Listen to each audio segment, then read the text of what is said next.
Hi, everybody. My name's Frank Caparino. I'm on the same ship with you. We're cruising together, so we're gonna have a lot of good time here. I'm gonna talk to you in five lectures about my side of travel in the world in a different way than on this really luxurious cruise ship that we're on right now.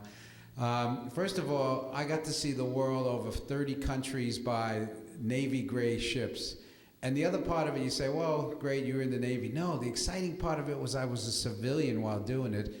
And I just have so many life stories that I was so fortunate that I had the opportunity to fix computers on ships that got me around the world. The five-part series is I'm going to talk about life in Italy from living here, not from a tourist point of view, from living in southern Italy and that point of view of how the fun every day I would get up, I would look for a challenge because it would be so different. The second part I'm going to talk about, I was also fortunate to live 4 years in Japan, 3 years in Italy and 4 in Japan. It was like going into a brick wall because the Italians and the Europeans in general are so expressive and they're always so huggy and so personable.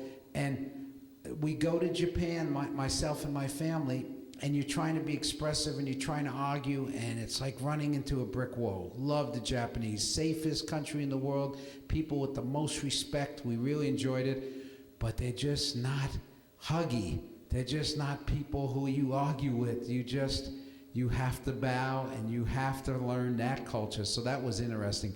But in that one, we're going to have fun too, because then we're going to talk about sumo wrestling and all the excitement of that. And I'll tell you about, I really studied it and enjoyed it, and it was a lot of fun.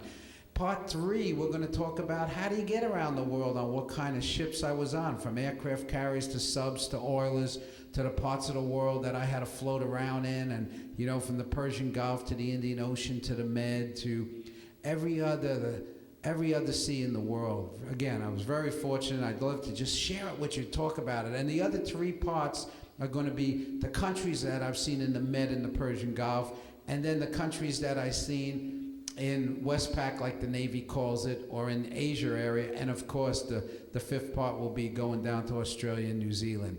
But we're going to start on Italy today, and that's funny. Like, stories, you can't make these stories up. There was a Gettoni lady. Years ago, what other country would do this?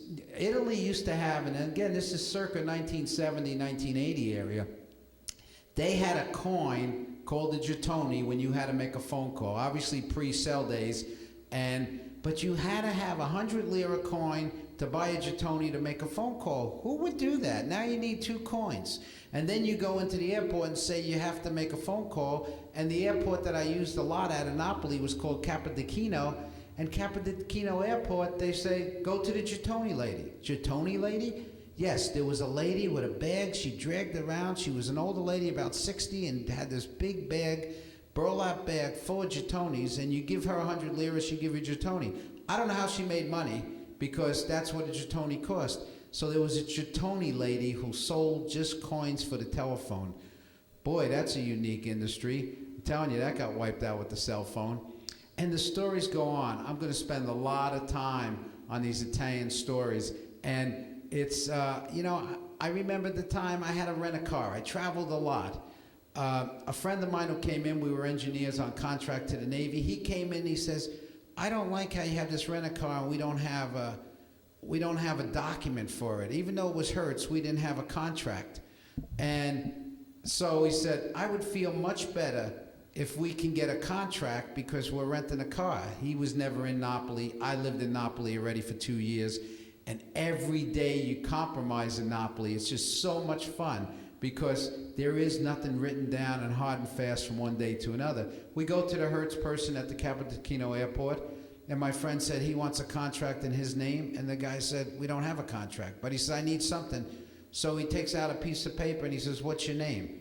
And he tells him his name, he spells it out, gives him a piece of paper with his name on. Where would that happen except in Italy? They just take life easily, and that's how it goes every day. Many more stories. How long it took to pay a utility bill. What my landlord did when I cut down his lemon trees in the driveway of the villa I was renting. On and on and on. We can be talking about this for days. Oh yeah, we're at sea for 11 days here. Love it. We have plenty of time to talk. Thank you very much. We'll continue this tomorrow.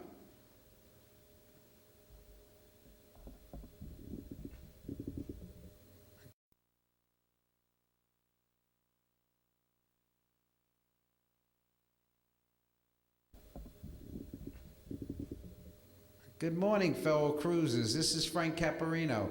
We're all out here together, floating around the Mediterranean, going to go up in the Adriatic. I mean, this is going to be a great cruise. And I'm so fortunate to be with you here for the 11 days to talk to you, 5 different talks. So I wanted to give you kind of a rundown on what we're going to talk about. I have been very fortunate in my life to live in Napoli for 3 years and travel all over Italy, obviously, like many of you have and like we're doing on this cruise.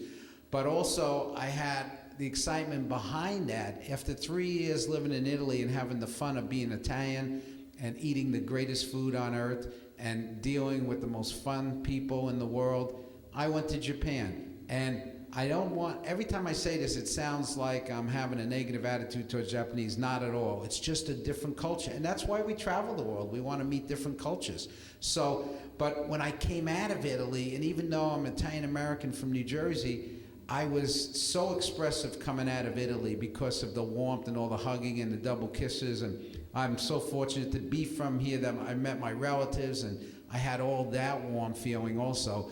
Now you're dealing like this for 3 years. You go to Japan and bam, it was like running into a brick wall because Japanese, what they do is, they bow. They're very honorific. They call you Caparino-san. I was there 4 years and nobody ever even called you by your first name. But that's what's also great about it because it's a different culture again. They have the sumo wrestling that I used to really enjoy. And I used to go to their baseball games and the sports they had.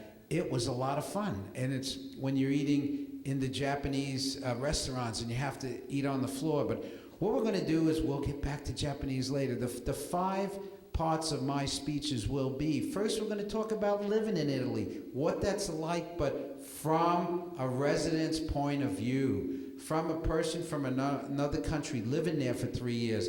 We've all been tourists in Italy. We're doing it now. But I'm going to tell you the funny stories of how you got to get up every day and how you got to drive and how you got to travel in and out of it and how you got to get a sojourner's permit. You say, what's a sojourner's permit? Why would anybody need that? Well, it's a permit in Italy that you need to sojourn as a foreigner or live there, but nobody knows how to do it. You would go to downtown Napoli. It took me a week, and you get stamps everywhere you go. Italians love to stamp documents. And you think you have it, and you don't have anything yet. And your friends who've been there before and got it done don't even remember how they did it because everybody does it differently. That's the first one we're going to talk today, all about the Italy stories. My stories of a Gettoni lady who sells Gettonis for telephones in the airport. Eddie Russo, who used to be the guy who puts the the propane to run the gas in your house. You can pay Eddie Russo in dollars, lira, cigarettes, anything you want. That's what I loved about Italy, especially southern Italy. The economy, you can do anything you want. Everybody negotiated. That's the way it worked, and it was great. And the second time we're going to talk about is Japan. My life in Japan, 4 years. We might even have a thing with the audience where we'll practice a little sumo wrestling. I studied the thing, watched the thing, never did it myself, but I can show you the moves and all, which I did with my children. We had a lot of fun with it. So we'll have a little fun. We're on a cruise. This isn't a lecture. It's supposed to be fun.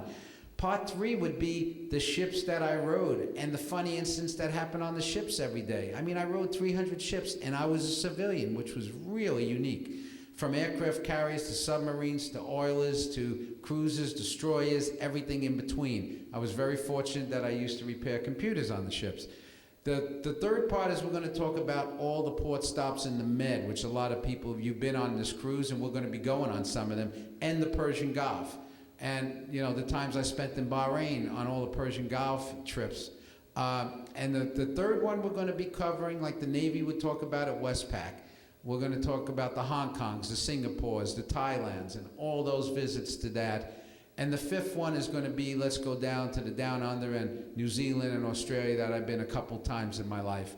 So those are the 5 parts we're going to talk about. We're going to have a lot of fun doing it. We're going to have interaction.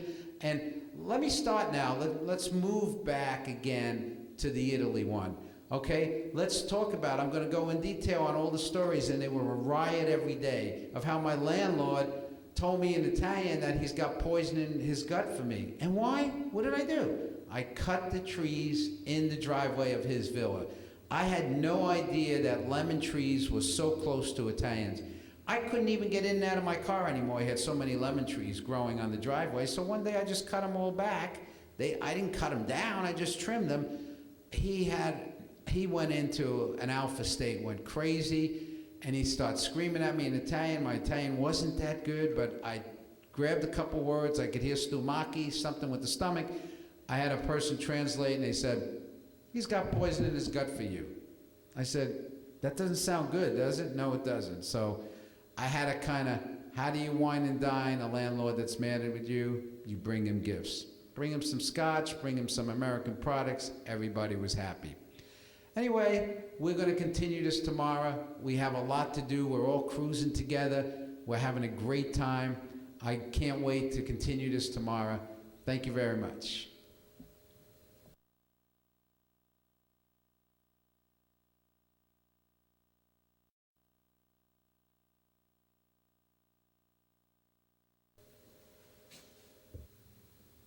Hi, fellow cruisers. We're going to have fun here. We got 5 days to talk to you on this cruise about the travel. But you know, we're all travelers. You wouldn't be out here, or I wouldn't be out here if we weren't travelers, so I'm not telling you anything new. What I'm going to tell you about is I happen to be fortunate enough to live 3 years in Japan and 4 years in Italy. And the different part of it is that I traveled the world on Navy ships. Now you say, well, a lot of guys in the audience here and women in the audience here are part of the Navy. I wasn't in the Navy. That's what really makes it unique. I was a civilian repairing computers, but in my life I was able to ride 300 ships, very fortunate. So what we're gonna have is I wanna give you a talk that's related to how you look at Italy and how you look at Japan and other countries from living there. It's totally different than being a tourist, because every day you live in a society, now you gotta get up, you gotta figure out how to go to the post office, you gotta figure out how do you go to the utility company, how do you get things done. And then again, I had the connection with the military that made it kind of easy. I wasn't completely, like they would say, on the economy. I would be out there, I'd have the base to go to every day to get a lot of the stuff I need to buy and so forth. But I also, when you have to deal with your telephone, okay, telephone. Let's talk about telephone in Italy. I know I'm talking about circa 1980, but compare it to the United States in 1980. There was only 3 phones on my block of 10 villas. You can never get a 4th phone. There was only 3 there. If you want a phone in a villa in 1980, you move into one. So the phone company would never come out because they couldn't actually put any more lines. So when cells came, it really helped some of the cities in Italy to leapfrog up into the next technology. Then everybody had a phone. I want to talk about some of the life experiences I had in Italy. I laughed every day. Every day there was something funny about what you were doing. If you hit, you know, in Italy, if somebody has, and I know you've seen it if you come to Italy enough, especially in southern Italy, if there is an accident on, like in the States, we see an accident on the north going traffic, we're going south, and we say, oh, sorry for those people. They'll never get to work or they'll never get to the events. In Italy, everybody suffers. When the other traffic gets backed up, they just jump over the medium and they start jumping into your lanes, and then all of a sudden you're backed up and they got all the other lanes coming north, and now the south is paying the price. That only happened to me in Italy. 3 years, I only got in 1 car accident. I stopped for a red light downtown. Why would I do that, they were saying.